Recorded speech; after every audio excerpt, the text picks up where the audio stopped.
Bellator 260 is Friday, June 11th on Showtime. And look who is in the co-main event.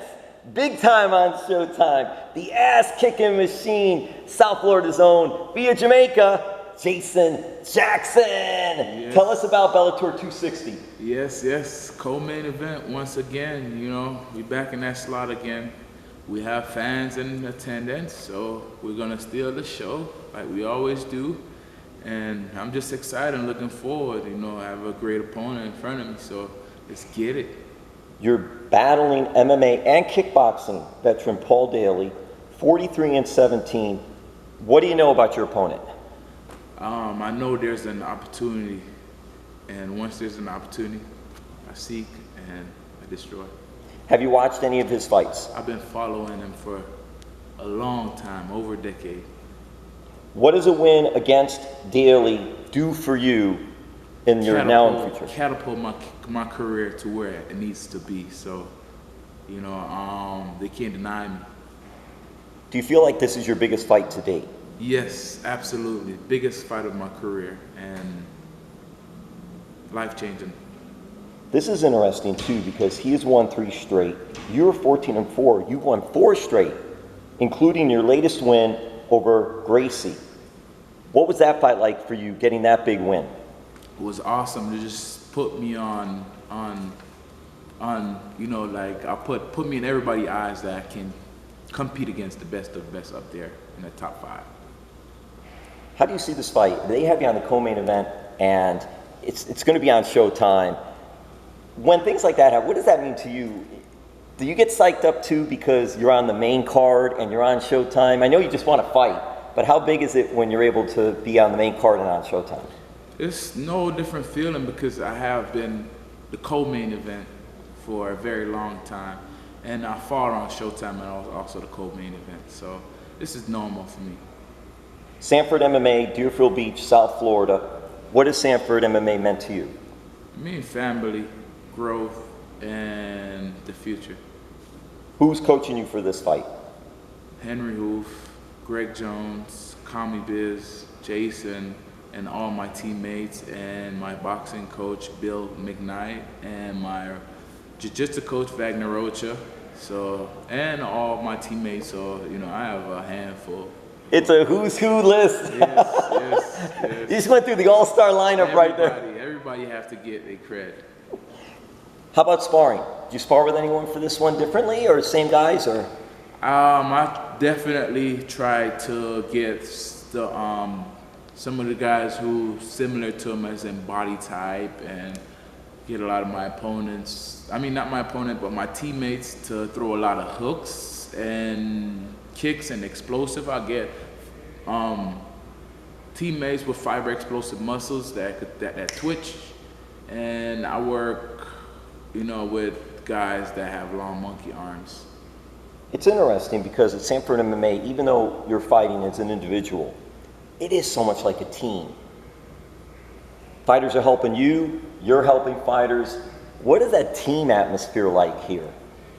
It's good, you know, because everyone built off of each person, and once one person get knocked down, you know, they could find some life from the person right next to them and know they can do it and go out there and do it. How long have you lived in South Florida? Were you born and raised here, or were you born in Jamaica? What is the background for you? I came from Jamaica when I was 12 years old, and been in South Florida half of my life, basically. So back and forth, I would say Floridian, Jamaican. Hey, do you have family and friends in Jamaica, and how big is it there? How big is MMA in Jamaica? I have a lot of family in Jamaica. My mom, my brothers and sister, cousin, auntie, grandma.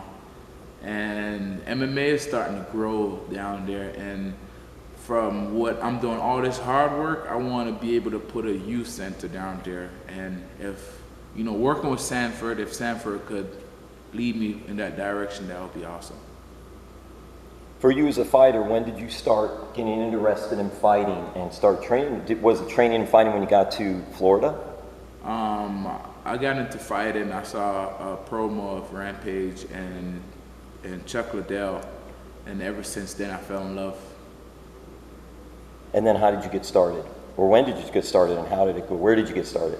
I got started into MMA from competing in high school wrestling, and my wrestling coach introduced me to American Top Team, and the American Top Team I came over to Omni Combat Fitness, and from Omni Combat Fitness I found Henry Roof, and that was it. When you were with Coach Henry Hoof, was that at Hard Knocks 365 or was that Black Combat Zillion. Club? Black Zillion. So it was back in the day, Black Zillion. Yes. Black So Zillion. you've been there for Black Zillion's Combat Club, Hard Knocks Yes. 365, and Yes. now Sanford MMA. Yes, sir. Jason, Sanford MMA is like a one-stop shop. There's training here, there's a sports clinic, rehab, there's a workout area, there's a lounge area to hang out. It's like an all-encompassing facility. What has it been like going from the little warehouses and the little places like that to be here at Sanford MMA? It just tell you that we're going in the right direction, and you know, we're moving on up, and we're getting everything together to become a whole. Now you mentioned high school.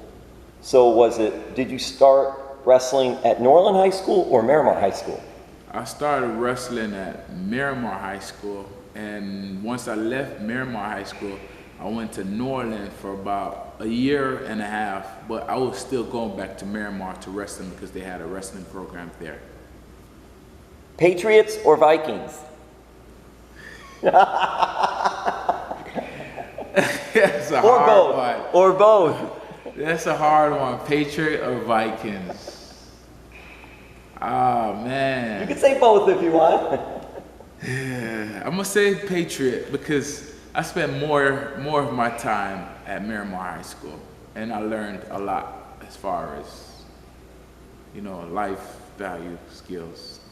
Well, Miramar is really good with sports, football, wrestling. Norland very good with football, but other sports too. So two good sports programs to be involved with too at the high schools. I love Norland because of the struggle. You never forget the struggle, and you know, the hard time that just hard time bring good times. Now you mentioned Jamaica and also wanting to have a youth facility there, do something with that. What's it like for you when you go back to Jamaica? Do you go back often to visit when you can? Yes, I go back often to Jamaica. I still have my mom, my brothers and sisters. Still go back to the same neighborhood. Still dress up the same. Nothing different. People still accept me who I am, and I can go walking without nobody treat me different. You know, definitely home. It's interesting though because here you are, your fighting continues to elevate, to get better and bigger, and just on this card too, you're co-main eventing, and you've said co-main evented before, and you're on Showtime. But that's interesting that when you go back to Jamaica, they don't treat you like a superstar. They just treat you as Jason Jackson. Yeah, because in Jamaica, they're not going to treat you different than who you are. If you're not a star or someone who came from Jamaica as a star and done something for Jamaica, Jamaica is like one of the hardest crowd to win over, and I know that. I know that for sure. So, you know, it's all right. But I'm waiting, man, when you win the championship and get the title someday and you get to go back to Jamaica as the champion. Still, That's just going to be... even if when you win the title, if you don't go back to Jamaica and do something for your community, it doesn't matter what you want to do abroad. And if you're Jamaican, you will know that it doesn't matter what you do abroad. Giving back. You have to go back and give back. Well, there's something real near and dear to my heart, and so what we'll do is talk a little bit because I love the nickname, the ass-kicking machine. And there's a great story behind the ass-kicking machine. Yes, So sir. how did you get that nickname, Jason Jackson? Like I have stated before, the ass-kicking machine was just one night, was doing my 4th amateur fight, and I wanted to have a nickname, basically. Everyone had a nickname, and stayed up all night watching wrestling, and finally came across this episode with Kane, Hulk Hogan, and The Rock. They was teaming up. And this was the first time Kane actually showed his true character.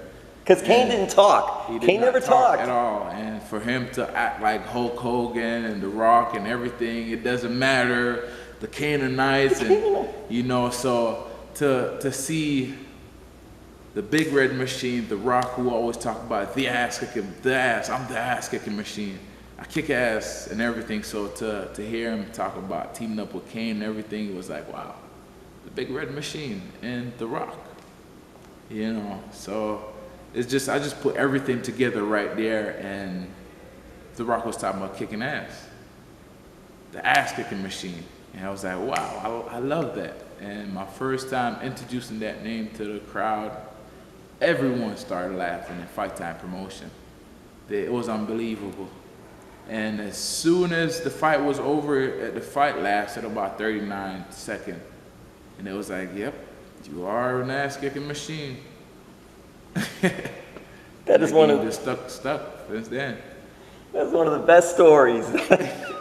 They was laughing when it's great though, but it fits so well. I was on the for you to come out, for you to come out and then win in 39 seconds. That's just like the icing on the cake right there.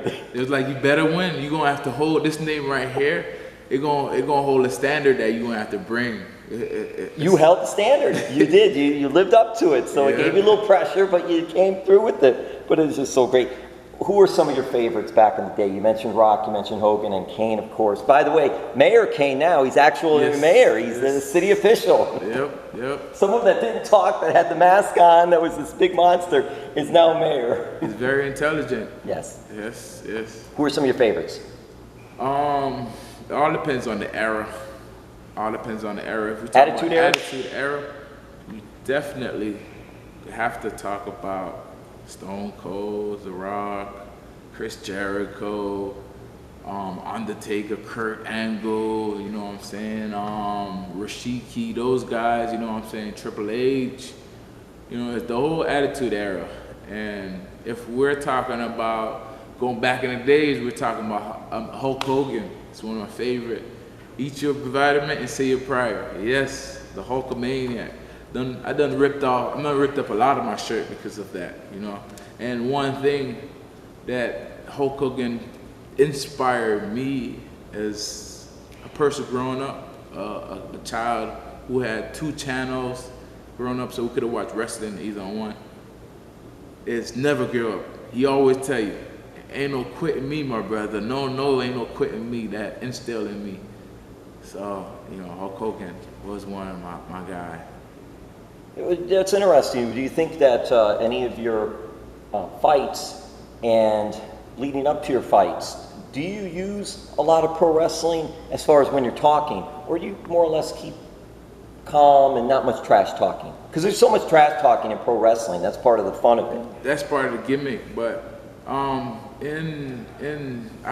don't, because I don't. If my opponent, I haven't really find that opponent to where he enjoys trash talking and in the same world and understand what trash talking is, you know what I'm saying? So I haven't really done it in trash talking, but if I feel like if I go to WWE or something of that nature, then that's when that talent will come out, because it's needed. Even if you win fight or not in WWE, win match or not, as long as you have a good mic game, you're always gonna have a good career. It is so important. You can learn how to wrestle and be able to get out there, but it's really about connecting with the fans. Yes. Whether they love you or hate you. And part of that connection, a big part of it, is how you are on the microphone. That really is a key element to it. And it's interesting because, do you still watch today? Do you still watch? Every day. Okay, so are you a Kofi Kingston fan? So. I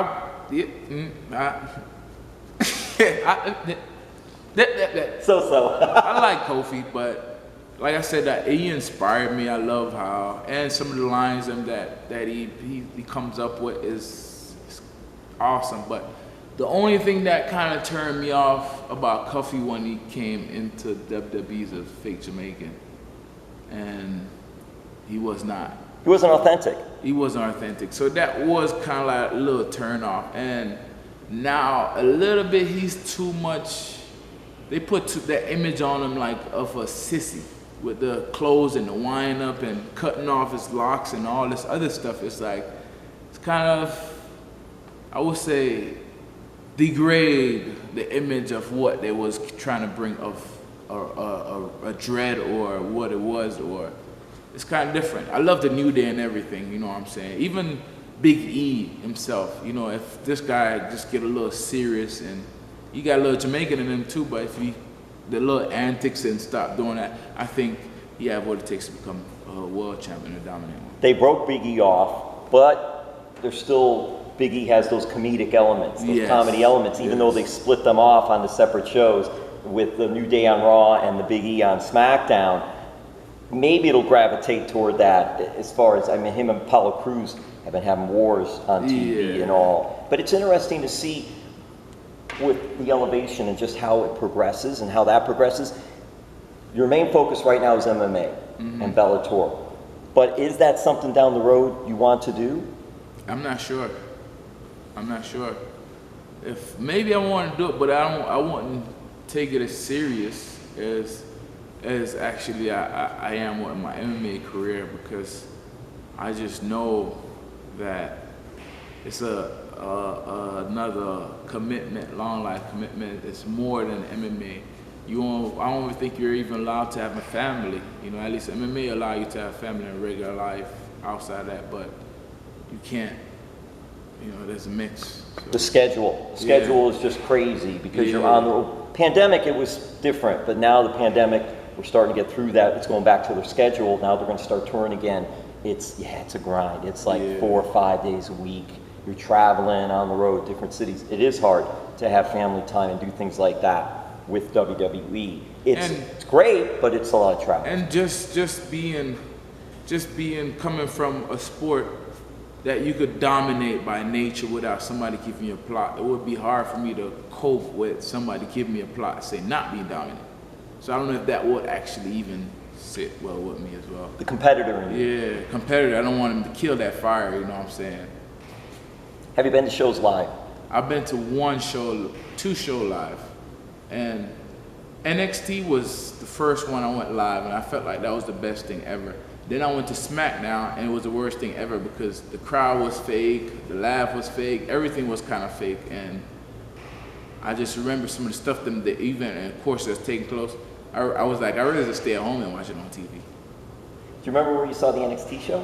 I saw it. Shinsuke Nakamura. That was my first time seeing Shinsuke. Oh man, that was beautiful. Shinsuke and Bobby Roode I didn't much know Bobby Roode, so I don't know what they did with the glorious stuff, but oh man, the whole auditorium just lit up. And Shinsuke, my son came home and he was like, like how the whole crowd was going with it. It was just mad. It gave me energy that I even downloaded a song on my phone. Like, man, I need to jam to this. It's so pure. Those are 2 that you mentioned that have 2 of the best entrances ever. With their music and with the whole theatrics. Shinsuke Nakamura and Bobby Roode. It's just, and the glorious, like you said, the glorious and the violin playing with Shinsuke is just, those are incredible. They took that away.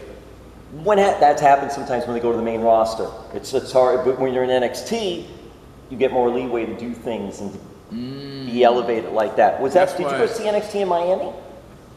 Yes, I did that time. That was at the University of Miami? Maybe that's why, what's his name? Finn Balor went back. Finn Balor, who is right, because he was in NXT, did very well there. Then went to main roster, won the title, got hurt, and then it just never was the same. Then he went back to NXT and just shined again and all. That's where Jason Jackson needs to be if he does go with WWE, is NXT. AEW. After all that. AEW. AEW, there it is. Right. Now, let's see. You're fighting June 11th, Bellator 260. That's in June. In July 7th, on a Wednesday night, at the James L. Knight Center in Miami, AEW on Dynamite on TNT will be at the James L. Knight Center in Miami. Oh, man. I'm going to see. I'm going to see if I get some connection. Yes. So hopefully I just go ahead and do what I've been training to do to Paul and, get a little weight, a little clout on my name and be able to go down there and get some connection. And a couple of things will let you go. As far as The Rock, you see how The Rock has elevated himself. Now, you said, who did you get to meet? Did you meet any of the wrestlers? Have you met any of the wrestlers? Sports entertainer superstars. I met Mandy Rose. Who else I met?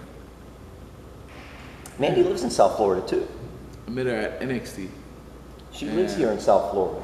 Yeah, Her and Dana with Brooke. Ryan Dana Loca. Brooke too. With Ryan Loca. Ryan Loca know all of them. Ryan Loca's my good friend. He know all of them. Never introduced me to any of the wrestlers them. I tell him this all the time. Never. He know that I'm a big fan of them. Come That's on, all right. he's got to come on. He's got It's to gonna come. be one day I'm gonna become a superstar and then the rest of them go on and meet me. They'll be like, Ryan Loca, you remember that? Ryan Loca gonna kill me for this. He's Right? gonna. He gonna kill me Come on, for this buddy, one. come on, get He up gonna kill me there. for this Let one. him up, Oh, I'm sorry. I met Becky Lynch and I met Seth Rollins. I met a few of them in Vegas for the Anderson Silva and Brock Lesnar fight. I think. Yeah, and I met Brock Lesnar. I'm sorry. I met Brock Lesnar. What was It that so like meeting cool. Brock? It was so Brock was cool because he dominated in WWE. He also was UFC, did well in MMA. So what was it like just, I mean, he seems like just a very low-key type of guy. All business. But that's where I met him too, you know what I'm saying? It was like, remember when Carlton Banks first met Michael Jackson for that Pepsi commercial?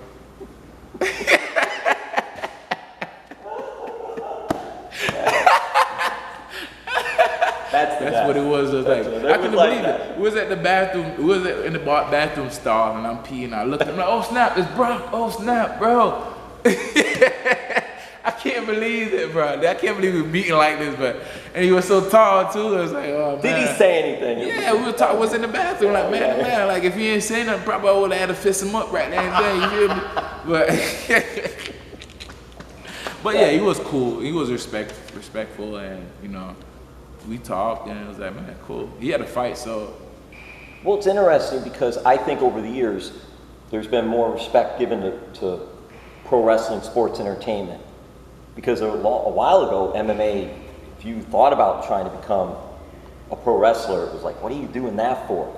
Nowadays, it seems like, oh, you're gonna go try that? Oh, cool. We know what it's about and all. No, the stage has been set since Ken Shamrock days. If you really think of it, Ken Shamrock days.